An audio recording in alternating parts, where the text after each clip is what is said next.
అది కూడా చెప్పండి తాతగారు. చెప్తాను విను. మొదట భారతదేశానికి పేరు ఎలా వచ్చిందంటే, భారతుడు అనే చక్రవర్తి మన దేశాన్ని పరిపాలించాడు. ఆయన మన దేశానికి ఎంతో మంచి చేశాడు. అందుకే ఆయన పేరు మీద మనకు భారతదేశం అనే పేరు వచ్చింది. గ్రీకు దేశానికి చెందిన అలెగ్జాండర్ అనే చక్రవర్తి అన్ని దేశాలు జయించాడు. కానీ మన భారతదేశంలో ఉన్న ఢిల్లీలో ఉన్న రాజ్యంతో మాత్రం ఓడిపోయాడు. రాముడు, కృష్ణుడు వంటి అందరూ దేవుళ్ళు ఆడిపాడిన దేశం ఇది. రామాయణం, భగవద్గీత, మహాభారతం రచించిన ఎందరో మహాకవులు ఈ దేశానికి చెందినవారు.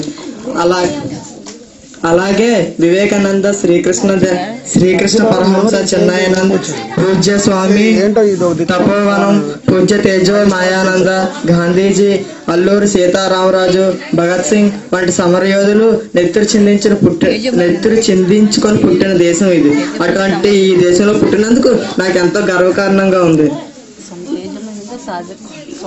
నన్ను క్షమించండి తాతగారు. ఇటువంటి ఈ దేశంలో పుట్టి ఈ దేశం గురించి తెలుసుకున్నందుకు నాకు సిగ్గుగా ఉంది. ఇన్ని విషయాలు మీకు ఎలా తెలిసాయి తాతగారు?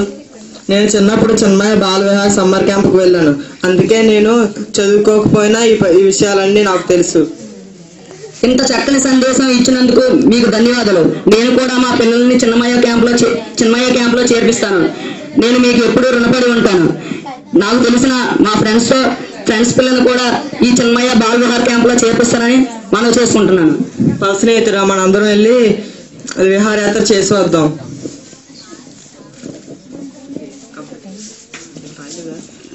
హరి ఓం. అయిపోయిందా?